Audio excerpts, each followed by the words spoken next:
Check this out. The plane has landed, the doors are open, but almost everyone remains seated.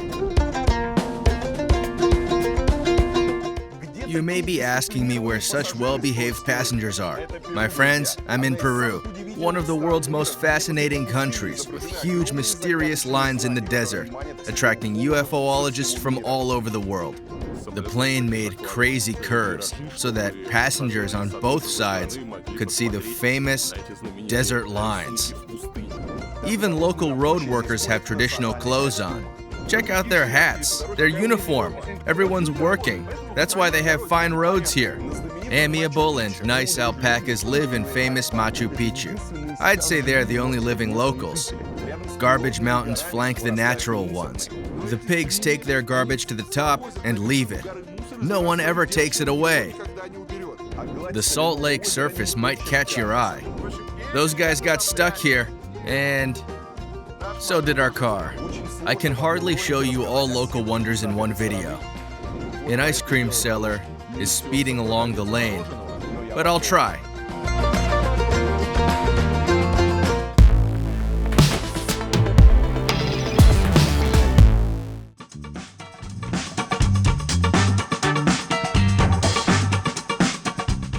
Peru is the third largest country in South America. It stretches along the Pacific coast. Its Andes Mountains are more than 6 kilometers high. There are also Amazon jungles and narrow desert lines going along the ocean coast.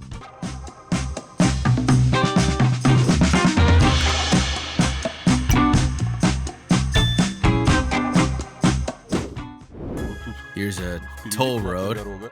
To make the line less boring, they arranged a street market here.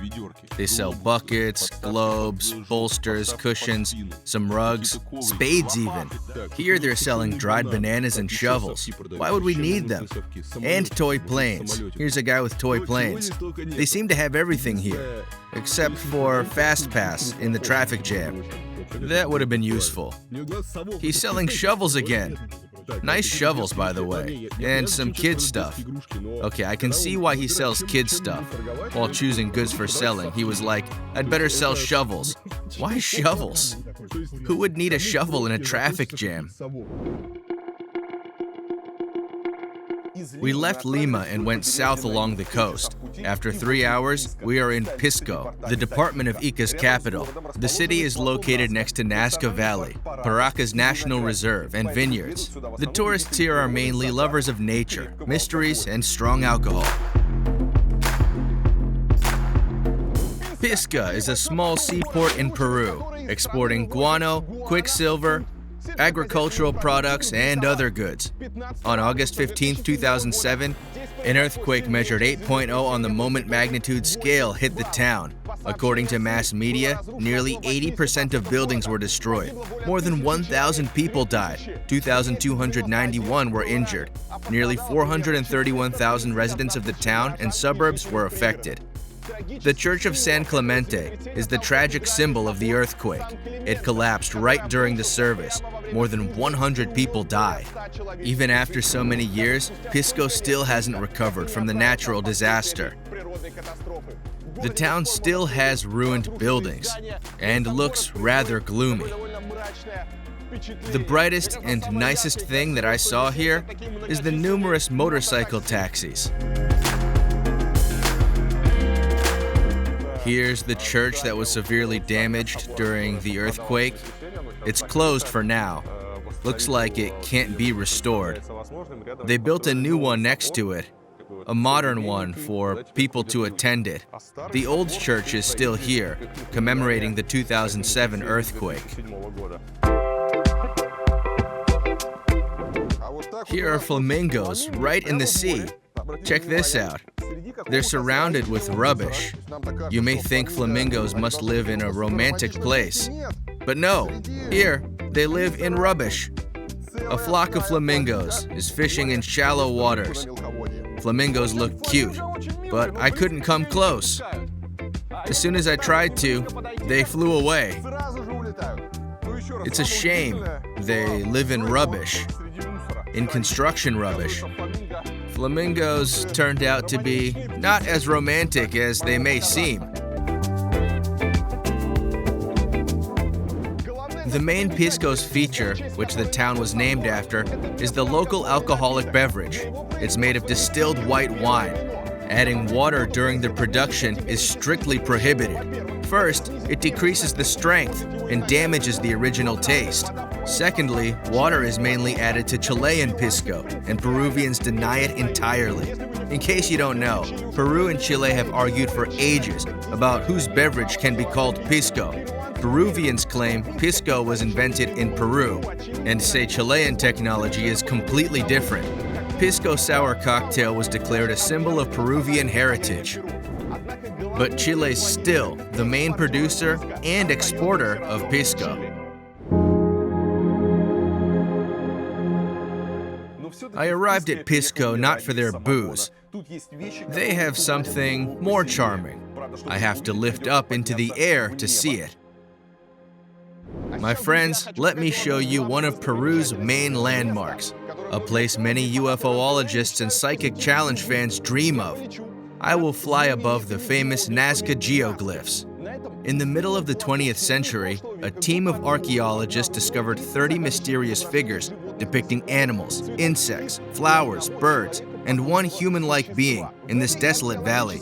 The archaeological discovery is weird in many ways, and it attracts plenty of tourists craving to look at the famous lines. Who created the lines? For what purpose? What does the astronaut image mean? It's the only image resembling a human. Is it really an astronaut?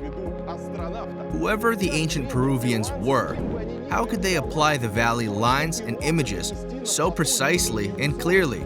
The lines make up a whole image from a bird's eye view only. There are no mounts around. The ancient people were not supposed to fly. Some think the line's creators drew small drafts before forming the large version. The lines ended with wooden piles, made for coordination. They must have dug the line following the route.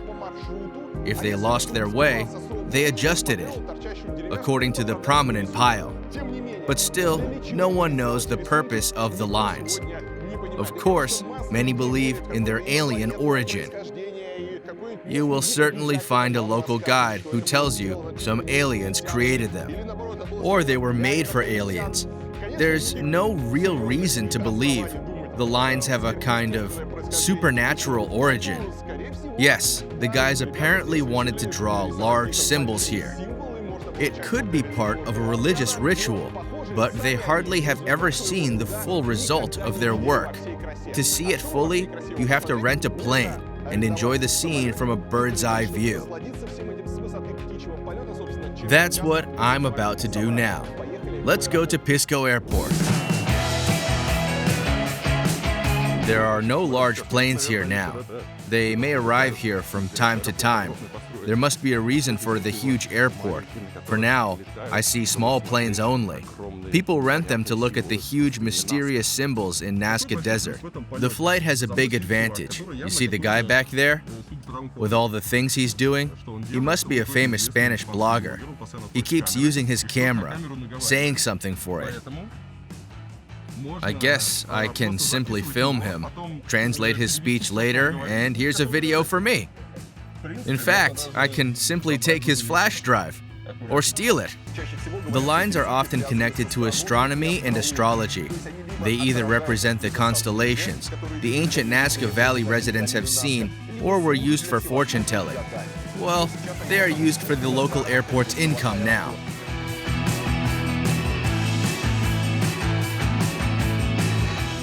The flight from Pisco takes a bit more than an hour. The ticket is $240 for one person. If you tend to get airsick, don't forget to take special pills. Otherwise, it can be tough. The plane makes crazy curves so that passengers on both sides can see the famous desert lines.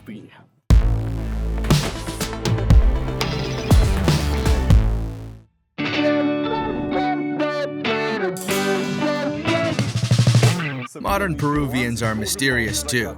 If you get away from the city and tourist landmarks, you will see towns, villages, and kilometer-long fences right in the middle of the desert. That's the weird Peruvian urban planning. The settlements along the road look unusual. They put up concrete fences with huge metal gates. There's nothing inside. Looks like the plant gave them a patch of earth. Here's a park right in the middle with nothing inside. That's a super weird settlement. Stones, trees. I have no idea about the place and how people live here. Booths stand right in the sand. The scene stretches a long way. They call it a town. They seem to compete for the highest fence and the best gate. There are no houses behind the gates. Maybe they have money for fences only. That's obviously a kind of architectural wonder. They simply put up booths in the desert, and that's it. They could have grown vegetables there, or something else. But it's just locked booths standing in the sand, and fences, and nothing else. And that's how the Peruvian provincial urban planning looks like. Look at the colored houses. I wonder what's in there. Is it a townhouse village? It looks like a shithole, but it can easily be a fancy townhouse village. But it's huge. The houses sprawl a long way out. At the entrance, well, it can be a townhouse village to be, as it has happy family banners at the entrance.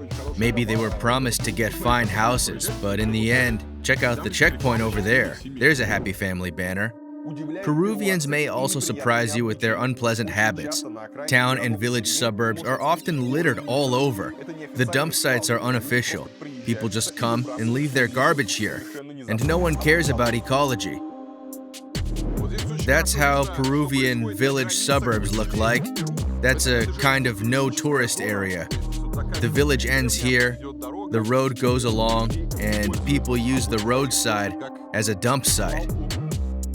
They bring garbage from all over the village, leave it here, and bury it in the sand. Leave it and bury. It leads to garbage mountains. You see? That's pure garbage. Stray dogs are roaming around here, fumbling in the garbage. A new village is forming out there, on the top. The ground is absolutely dry. It's pure sand, no plants, no trees. People wedge pegs in it and put up empty booths. That's how a new village starts. Here, take a look at the garbage mess all over the place. My friends, Peru is not only about landmarks and great interesting culture, it's about those littered roadsides. That's the Pan American Highway, one of the country's main roads. Look at the mess they turned it into. You may say, Ilya, you promised us splendid nature and national parks. Instead, you're showing us dull villages and garbage. In fact, there's a stunning place next to Pisco. Here, the desert meets the ocean.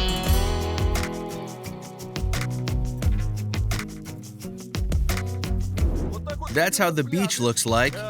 It's right in the desert. The ground is surprisingly hard here. You can drive anywhere in your car.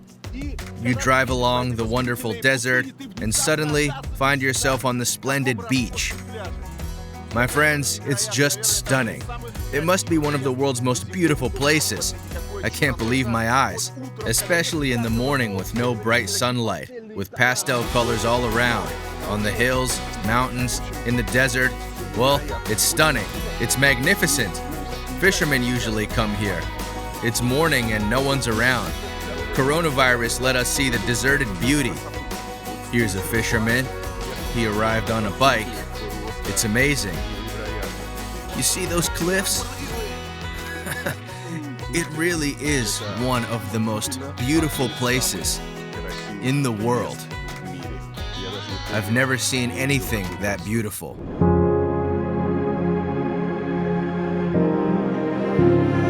The only problem is the low clouds. Oh, the sea! You can't see the road because you drive inside a cloud. Everything's white, and there's no road, and you can drive off a cliff, I guess. Here are the splendid beaches. In fact, you can go down there. Fishermen do that. You can walk around down there.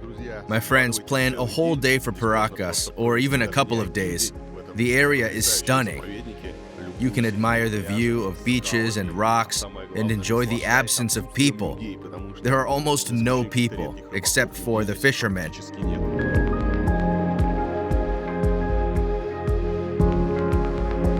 Paracas is a unique national reserve. Besides the water area with rugged coasts and the salt desert, it has fancy hotels and tourist attractions. Sandboarding is very popular here. It's like snowboarding on sand dunes, waves and hills. You don't have to be a professional rider. You can even ride on your stomach, and it's totally fine. There's the world's longest sandboarding track, not far from Lima. The sand dune is called Ica, and it's 2 kilometers long. Excavations are currently going on in Paracas. Archaeologists keep discovering the remains of ancient Peruvian giant penguins there. Their height reached 1.5 meters. The most unusual and mysterious Paracas discovery was a giant 200-meter-long trident. It was drawn on one of the sand slopes in the northern part of the reserve. Ancient Peruvians fixed the drawing with stones, and it endured till nowadays. No one knows for sure when the image was created and what it means exactly. No matter how much we wanted to stay here longer, it's time to move on. Peru has lots of wonderful places. I can't wait to show you. Let's go south and visit the mountains. There are several national parks next to the town. And besides marvelous views, we saw garbage piles again.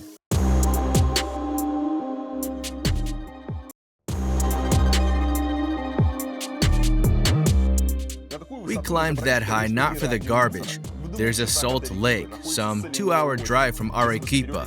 If you go there on your own, be careful choosing your vehicle. It's 4,320 meters high. Arequipa has few landmarks. The main one is the Colca Canyon, with giant condors. The best time for the trip is sunrise, when they start flying up. There are also salt lakes. When I wanted to go there, I asked the hotel staff for a car. They told me to rent a 4-wheel drive vehicle. Other cars are useless there. I can't see the Salt Lake Road yet, but as for the road we're driving along, it goes up. We drove 1,000 meters up and are still going higher.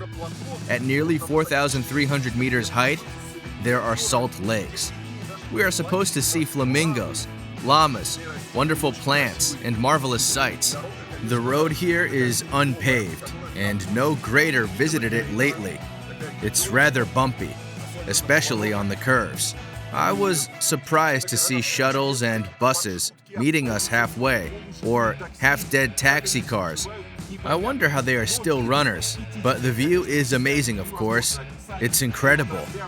The rarefied mountain air and exotic herbs, amazing.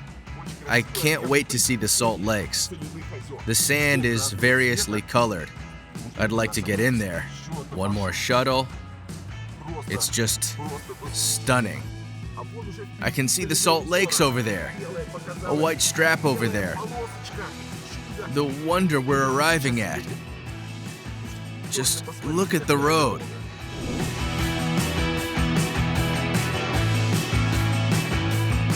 It turned out that even a 4-wheel drive vehicle can't save you from trouble. Laguna de Salinas is a shallow salt lake. Its surface resembles a mirror. It looks like Salar de Uyuni in Bolivia. You may have seen the famous photos of people walking on the perfectly smooth surface or driving around in a car. Well, the experience showed us you can't do that in Peru. Salt lakes are not as nice as they may seem. We met this guy on our way.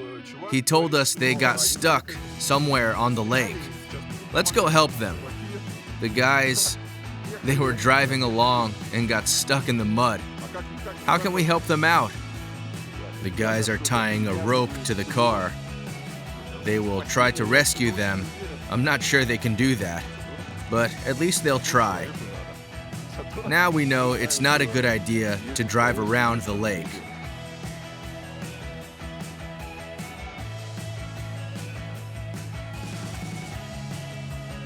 I have no idea how to rescue them. There's mud all around, and the car doesn't move an inch. It just keeps getting stuck. Well, our car got stuck too. I think we should move it back.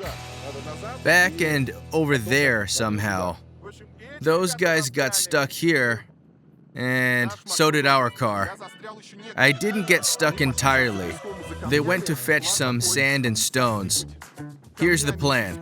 We'll try to fill the hole with sand and stones, and then we'll drive out of it, I hope. Just so you understand, the mud is super slippery here. You step on it and start sliding. Our rescue attempt ended with 2 cars stuck in the mud. That's a life lesson. Life taught us a lesson. It's not a good idea to drive along the Salt Lake if you can't do it properly. But those are locals who got stuck. I have no idea how they ended up getting stuck. We'll try to fill the hole with sand and drive out.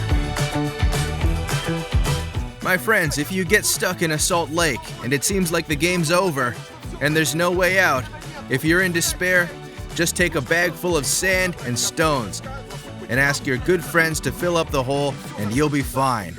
We finally got out, but the guys got hopelessly stuck and we're taking them somewhere. They're in the truck bed. We're trying to find help for them. I won't set foot on a salt lake ever again. I'd like to thank those guys. If it were not for them, I would definitely try driving on the surface. I would see the wheel print there and try driving there myself. The Salt Lake looks stone hard and good for driving on, but no. In fact, it's secretly dangerous. A salt lake is a reservoir system with water inside. When it evaporates, salt crystals appear. Women in traditional clothes pick them up, just like the Incas did many centuries back. Their working conditions are horrid. There is not much oxygen in high altitude, and any movement is difficult. The strong wind lifts the salt up from the lake's surface. The temperature is close to 0 degrees Celsius. The altitude is 4,750 meters. That's how they mine salt here. It's a salt lake, divided into lanes. Here are roads for the trucks and motorcycles. They fill up the reservoirs with a special pipe system. Here, they dry up the pipes and pile the salt into a kind of pyramids. They are ready for transportation. They pack it into bags and take it to clean up. The local salt lake is amazing. The lake is lined with roads, a kind of causeways for trucks and motorcycles. People mine salt here. An interesting point is they have traditional clothes on. Hi, how are you doing? May I take a photo of you? You see, they're muffled up. If you don't cover your face here, it's rather windy and chilly, only 9 degrees Celsius. The salty dust is blown around. The wind turns it into salt whirls. I wonder what their skin turns into in such working conditions. The hard labor is balanced only by the splendid sights. Those mountains and volcanoes, especially in the sunset, when they are brightly colored, they are just stunning.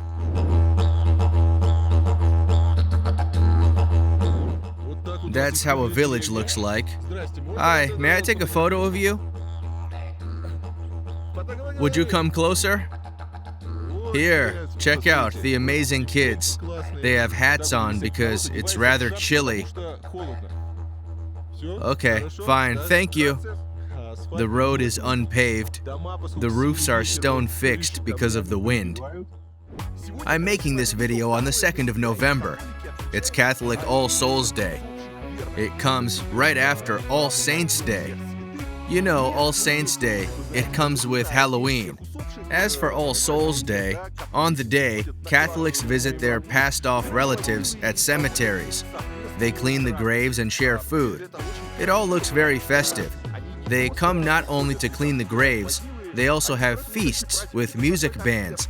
They bring tons of flowers, wreaths, and meals. It's not a morning event. It's more like a family feast. There's a cemetery over there. Let's go and take a look. The locals are selling some stuff here. There are not many tourists because of the pandemic. Someone has brightly dressed llamas over there for the tourists to take a photo of the nice, cute animal.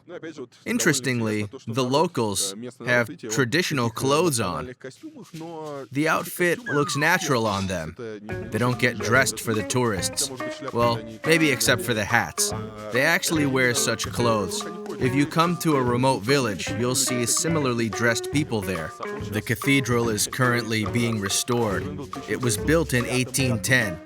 The date is written on one of the bell towers. It's getting shabby now. My friends, they used to put a construction date on buildings. That was a great idea. Almost no one does it anymore. Modern buildings seldom feature construction dates. In fact, the small detail makes the town much more interesting. You walk around the town and don't even need a guidebook. You can see when the house was built, and depending on your education and knowledge, you may think of the historical details, like what could the building contain? The small details like construction dates make town tours much more exciting. I'd love the tradition to come back. That'd be great.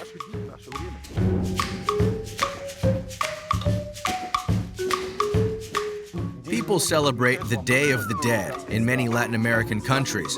The feast comes from ancient traditions of the Maya and Aztecs. They believed the underworld merged with our world on the day. The day is widely celebrated in Mexico. They have a kind of death cult there. The feast is even inscribed on the UNESCO Intangible Cultural Heritage list. In Peru, it's not so grand, but also includes singing and dancing.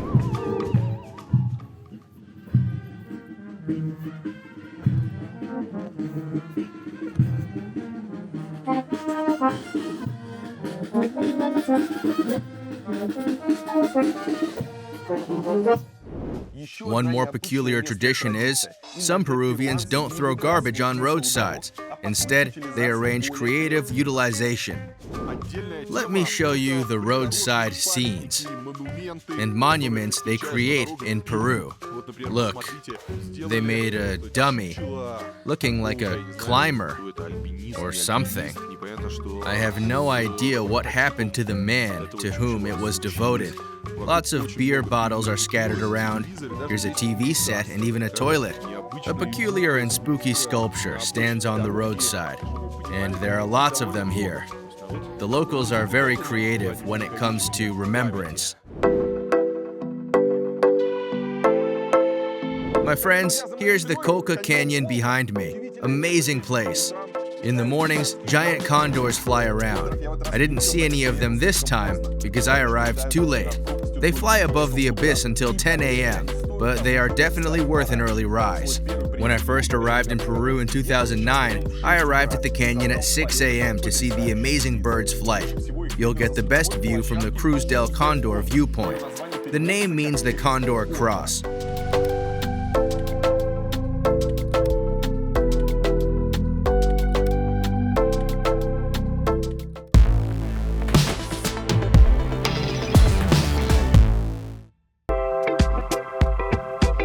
Finally, we reached the main tourist point in Peru, the city of Cusco, the city all tourists arrive at to see the famous Machu Picchu. My friends, look at the wonderful city. I'm in Cusco, the capital of Peruvian Inca civilization. In Inca language, the name of the city means navel of the world.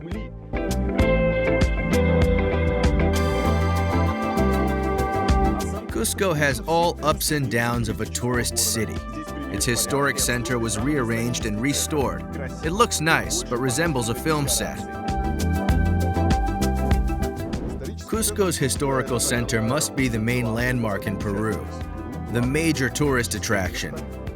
They cleaned it spotless, made it nice and tidy, with old houses and gift shops scattered around, with narrow streets. It looks incredibly nice. You may think the stones are some 1,000 years old, but no. Many buildings are really old. But as for the pavement, and the flagstones, they are freshly made. They paved the road when Cusco started turning into the main Peruvian tourist landmark. My friends, the major Peruvian adventure is a trip to Machu Picchu, an ancient Inca city located high in the mountains. Well, it's not as high as Cusco. In case of Cusco, the altitude is 3,300 meters, and we have to go some 1,000 meters down to Machu Picchu. It's located at the jungle's boundary, but still, the place is legendary. I've been there once. It's incredibly interesting and exciting. As it's the main Peru attraction, it's spotlessly clean, and you must follow the instructions. If you want to feel like a romantic path breaker, it's not a good place for that. It's rather an archaeological site, attracting tourists from all over the world. First, you arrive at Cusco and buy a train ticket. There's no road up there, and you can go on train only. There are several ticket types. You can go on a tourist train, like that one. It has two types of coaches, common and superior ones. But they also have a fancy train, a splendid one. As for the fancy train, a one-way ticket is $500.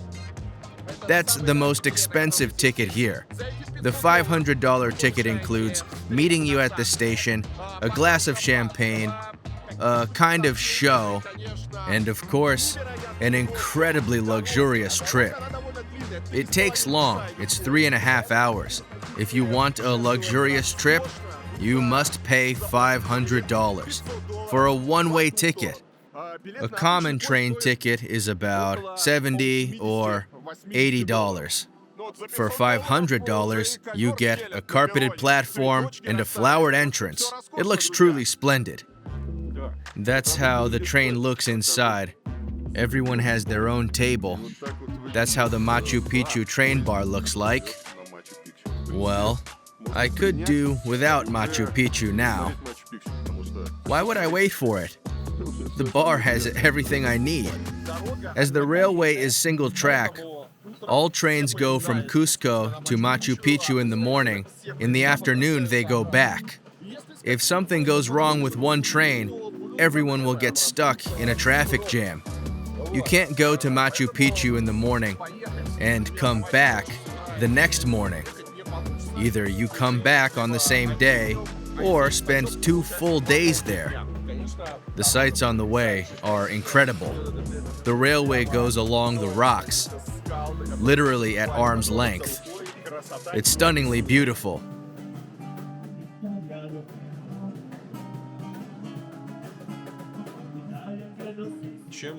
That's my dessert here.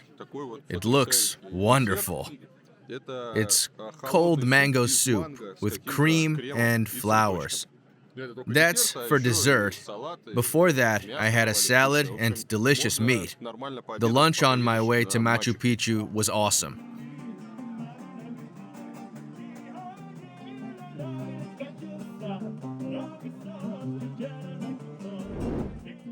The splendid train is called Hiram Bingham, after the American archaeologist who discovered Machu Picchu in 1911. People left it in the 16th century, after Spanish soldiers destroyed the Inca Empire. In fact, the invaders didn't find Machu Picchu. The ancient settlement is located 2.5 kilometers high. It was hidden so well, it remained empty for 400 years. That's how the town at the foot of Machu Picchu looks like. Buses depart from here. You have 2 options. You can climb 500 meters up the stairs to Machu Picchu. Some athletes prefer that, but most people take the bus. That goes directly to the top. Those are the ancient Inca paths. They're getting trimmed and repaired. There's the only Machu Picchu hotel down there. As Machu Picchu is the major Peru landmark, everything is made for tourists here. You can't go anywhere you want. Special people keep a watchful eye on your track. You can't use tripods here. They have a couple of spots where you can sit and enjoy the view. A special guy here doesn't let you step over the rope and makes everyone put their masks on. He has a whistle. If everyone dares take their mask off, he's there to reprimand them. As you see, coronavirus is especially severe in Machu Picchu. People go some 10 meters away and put their masks down. The guy shoos the llamas away, although they are the main thing to see here. I have no idea why he does that. Maybe he doesn't want anyone to have nice photos. Despite the pandemic, there are lots of tourists. There are even crowds on some spots. Finally, I reached Machu Picchu. No one knows for sure why the settlement was built so high up here. Did people live here, or was it used for sacrifices only? We know it was built in the middle of the 15th century. After the Inca Empire was destroyed, people left it. It was abandoned for 400 years. People came back only in the 19th century. They were peasants escaping from taxes. They started settling in here. Now, it's the main tourist attraction in Peru. The magic is gone. The place is too touristic. It's paved with guides standing around, with lines and buses, and it lost its magic of an ancient place. Or maybe I can just feel it. Machu Picchu was discovered in 1911. An American explorer traveled here and saw it from his plane. Then he came here on foot and found peasants living here. They felt free here, away from the government, its taxes, and its army. They found a new way to use the ancient remains. For the Inca Empire, Machu Picchu was a small city. Its alleged population amounted to 1,200 citizens both in the town and around it. It's not much. The buildings here used to be storehouses, authorities' offices, ritual houses, and churches. No one knows if people actually lived here or if they used it just for rites, rituals, and sacrifices. The buildings are very interesting. They were made from perfectly shaped stones. When you see the laying, you start wondering how they built it so precisely, how they selected the stones and brought them so high. Some conspiracists are still obsessed with it, and from time to time, we get nearly alien theories concerning the settlement's origin. Check out the laying. The stones are perfectly shaped. They had to pick and shape them precisely to put up the walls. Now you can walk around the ruins and inspect the stones, but you must strictly follow the tourist paths. Here are some streets and stairs. You can only imagine how the settlement looked when it was first built, when the Incas lived here. My friends, don't forget, wheels were not invented yet, so all mount paths had steps. The Incas built so many stairs, you can climb them for ages, like a wild goat, or like a llama. Llamas are the main Machu Picchu attraction, because they're the only living locals. It's kind of their pasture. They look cute. They come right at the paths, jump around and entertain the tourists. Here, you see? They obviously feel free. The local llamas are the only ones who don't get whistled at by the security. They can roam around and do whatever their llama souls want. The local llamas are not timid. They're used to people and don't pay much attention to them. They obviously restored most houses here. When tourists started arriving, everything was ruined here. As you remember, peasants lived here in the early 20th century. They didn't care much about the relics or the ancient stones. They simply settled down here. Later, everything was cleaned and restored. The laying was restored. Here, you can see the houses, the ancient or possible ones. They preferred dense buildings.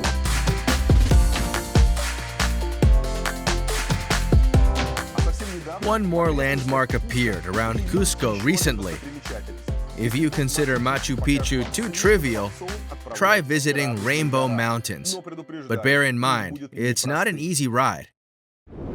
It's 6:30 a.m. Our trip started at 4 a.m. We're going to one of the most unusual places in Cusco, the Rainbow Mountain. I want to sleep. I hope the Rainbow Mountain is fantastic. The trip from Cusco takes 3.5 hours. You should set off early if you want to catch good weather and morning stillness. After that, it can be cloudy. I hope we don't catch a crowd of tourists. Another day, my friends, and another incredible, fantastic Peru sight.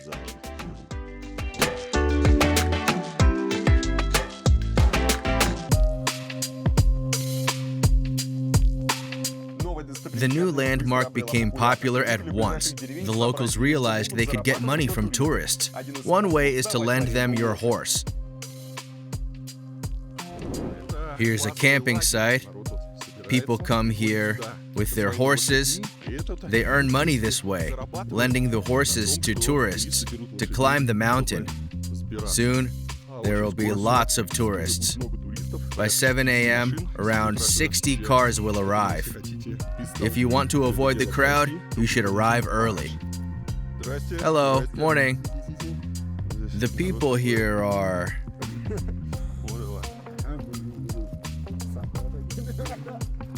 They are very amiable and friendly. I felt nervous about climbing 5,200 or 5,300 meters high. Now I know I'm fine with that, together with my horse. On the one hand, you feel comfy. On the other hand, the locals can earn money. By the way, the horse costs 100 sols. That's good money for the locals. Look at the splendid sights they have here.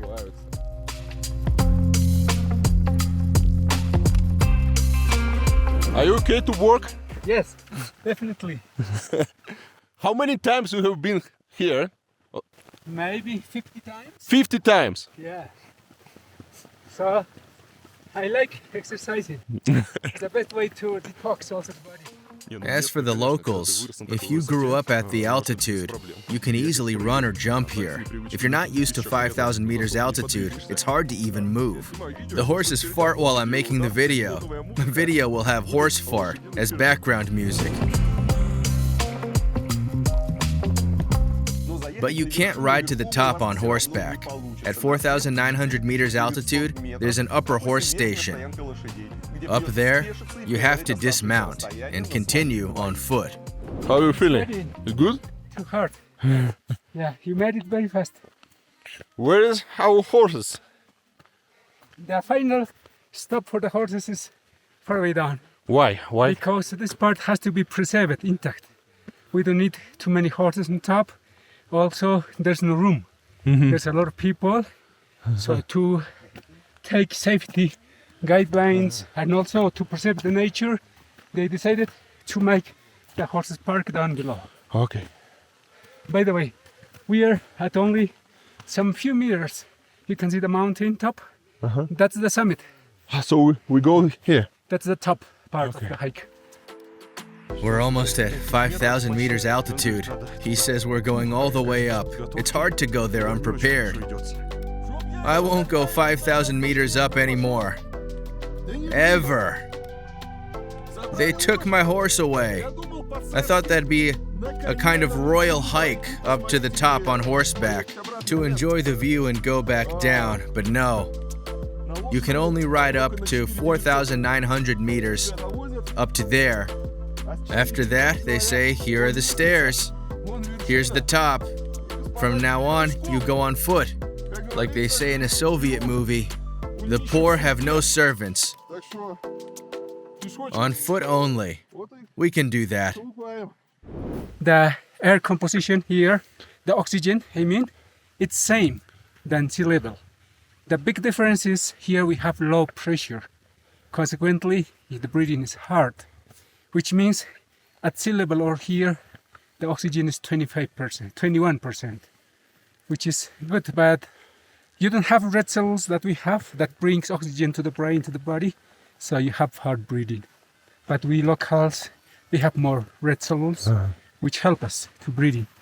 So that's the small difference. That's why we also ask people to get adjusted to the high elevations. The woman climbed 5,000 meters up, and she's opening her booth. One more way for the locals to earn money is trading. Early in the morning, the women arrange makeshift booths and field kitchens. They sell water, beer, snacks, and alpaca meat. Yes, they eat the cute animals in Peru.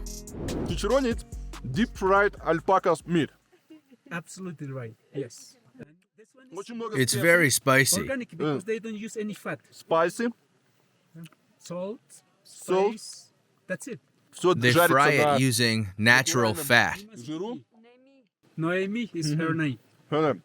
And every day he come here and cook alpaca's meat. Sa papunja chongi.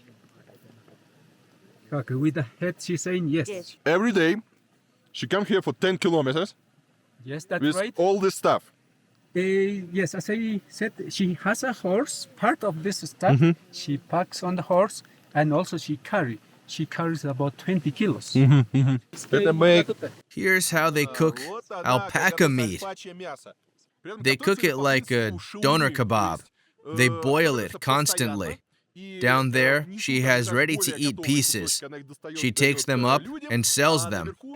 The upper layer is almost raw. The process keeps going incessantly. The traditional chicharron contains local potatoes, boiled potatoes. It's absolutely bland, as they don't use salt or anything, but the meat itself is very spicy.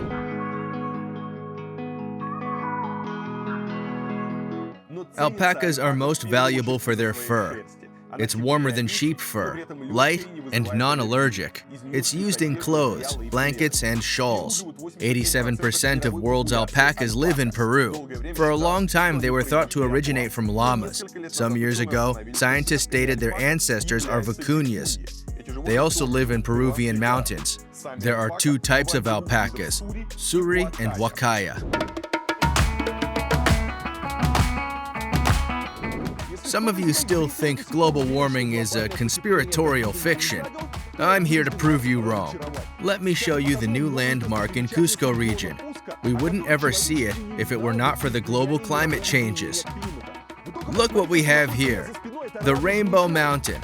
Until the mid-2010s, some 5 years ago, the beauty was hidden from the eyes, under the glaciers on the mountain top.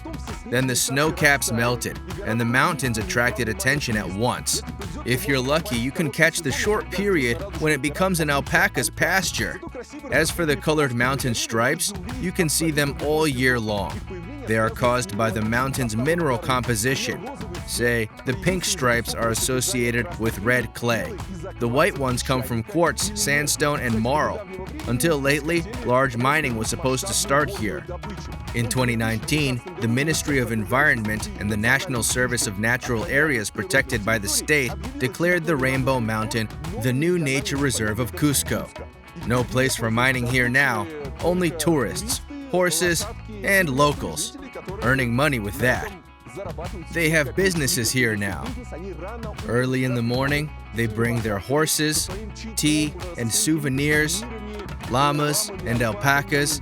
They entertain the tourists and make them feel comfy. That's great. Just think of it. It's a new landmark. It appeared here some 5 years ago. I highly recommend you to visit it. It's one of the most unusual and wonderful places I've ever seen. As for the prices, I found my guide on the local website. The price for 4 people included car trip and everything. He took us to the mountain and back. It was nearly $300, or a little bit more. After that, I found out you can try asking a bus driver directly. From a bus, they bring tourists in. That'll be $100. It depends on whether you need someone to go with you. You can simply hire a bus driver with a large comfortable bus and it'll be around $100. If you rent a car, it'll be even cheaper. You can easily drive here by yourself. It's only a matter of accompanying you. Do you need someone to show you around, or do you prefer to learn everything in advance and to take care of yourself? The locals are amazing. They are friendly and nice, just great. Here are the shuttle buses that bring people in here. Here's a taxi. Someone came here by taxi, but most people buy tours. I don't know the price for a group tour, but it must be cheap, like $20 or $30. There's plenty of shuttles here. In the morning, there were just 2 of them. Many people arrived since then. If you're lucky with your guide, they'll teach you some local tricks. Just don't take it too far.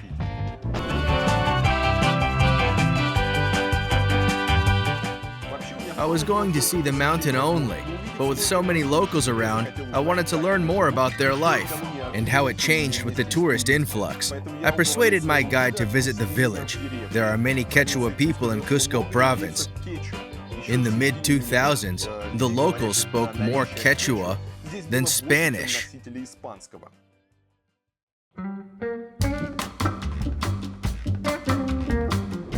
Let's see how people live here. We arrived at a village to have a look at common houses. Here's the owner. Check out her nice hat and clothes and her skirt. It's not for the tourists. It's the clothes they prefer. Well, something quite interesting. He's saying that tourism is very nice because it makes possibility for people here, some opportunities. Before tourism got developed here, he went to work at the gold mining in the jungle of Puerto Maldonado. Nearly 400 people live in the village. Before the tourists came, many of them had hard and low-paid jobs. Jose, the head of the family, worked in a jungle gold mine. His wife worked on a potato farm. For now, they earn around $500 per month with Rainbow Mountain tourists. How do people earn money here? They work on the hill. They grow vegetables and sometimes sell them. While They carry the vegetables on blankets. Their kids help them. How do you spend the money you earn with the trade? I need the money to pay for my kids' study. My eldest entered the university. The other 2 are currently at school. What's he studying at the university? He'll be an agricultural engineer. So she's My second son's studying cosmetology. The youngest one's at school, at secondary school. How many people live in this village?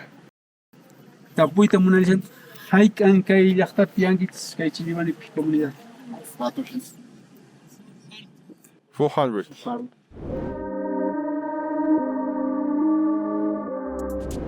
Here's the kitchen. That's how they cook a meal. It's a kind of... it's beans. Beans and corn. Ah, here's pasta. So you can see to save things.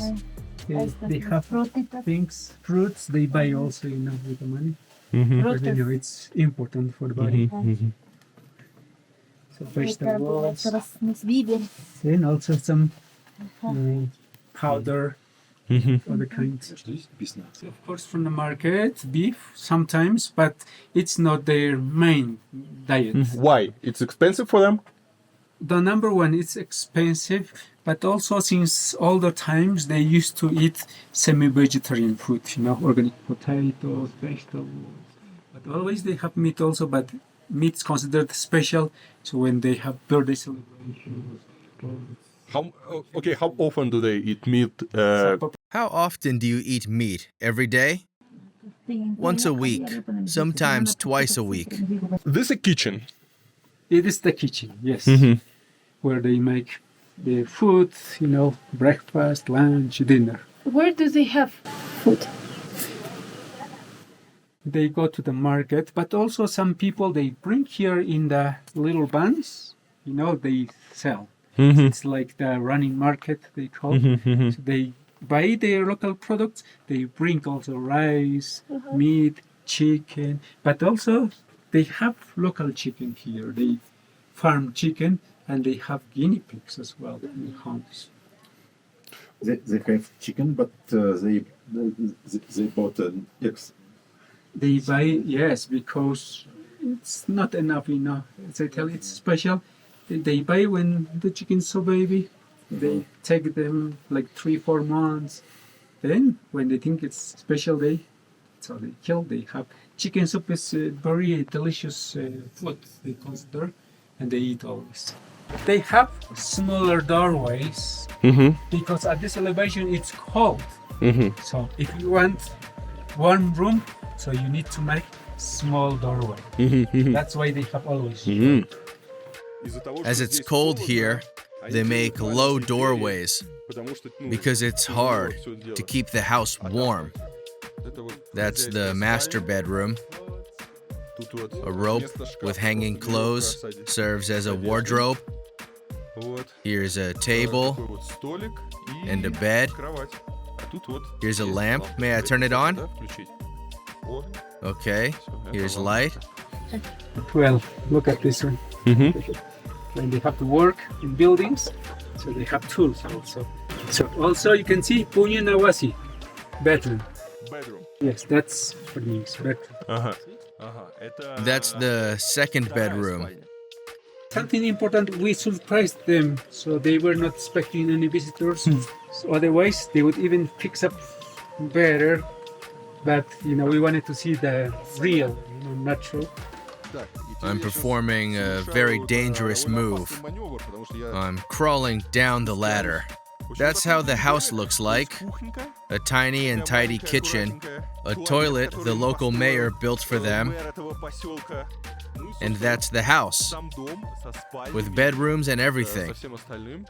Something I realized here is how they plan the life, Look at, they painted here the present, how the village right now, and they expect it's going to grow out. And in the future, it will become like that, with more comfortable homes, like school and things like that, with much better order. So, which surprised me, And also they painted the environment, some birds that exist locally here, the plants that you can find also in these typical villages. They take care of it. Here they store the hay. So when it snows, so they have to have a reserve of food for the animals. Quechua people suffered severely during the War on Terror in the 1980s, with armed radical squads attacking their villages. During the presidential term of Alberto Fujimori, many Quechua women were forcefully sterilized. Up in the mountains, some communities saved their traditions and lifestyle. That's what attracts the tourists. There's a program called Hakuwiñay, which is going to help them to improve even the living. So they can even have plants. They are going to make, easier for the locals. So they are teaching them even how to properly manage the food, how to balance also, their diet, all these things, which is good. She's saying in the past, their homes was even worse, but now they have more order. But in the future, they expect to improve everything in education, in terms of food, but also they say, if the tourists will still come, so they know they will have more opportunities. The children are, getting educated, which is going to be also returning here with better knowledge, with better health. So they are on the good way. So they expect for everybody the same. Okay, for example, if they get $100,000, how do they spend this money? What would you do if you had 100,000 souls?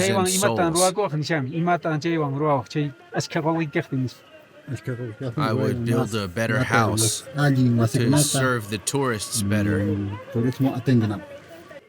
And what's the total month's income for this family? How much do you earn in a month?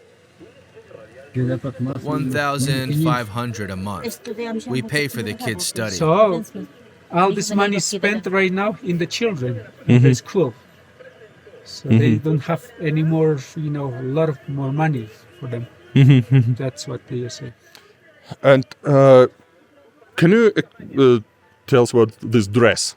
This hat, it's Achagimat mga ulya iman suting chiraklagi umapi. Monterey. Montera. It's made with sheep wool, Mana intercheno. locally made. So this one is actually sun hat.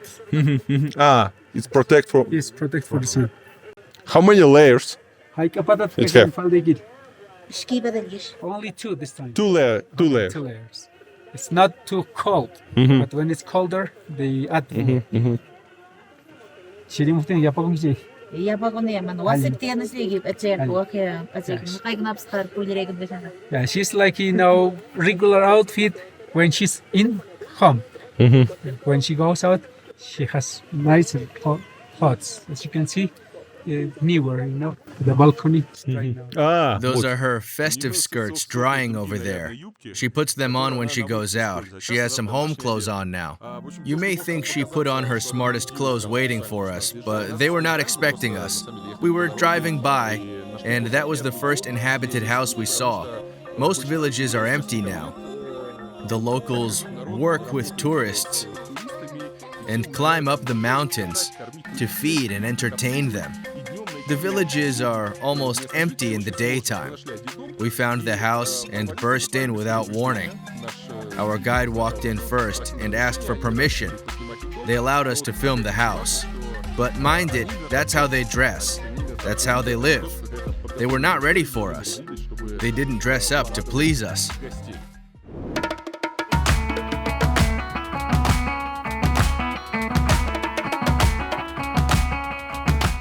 I hope wonderful, friendly Peruvians don't get spoiled by tourists. Meeting the Quechua family was the best conclusion of my Peru trip.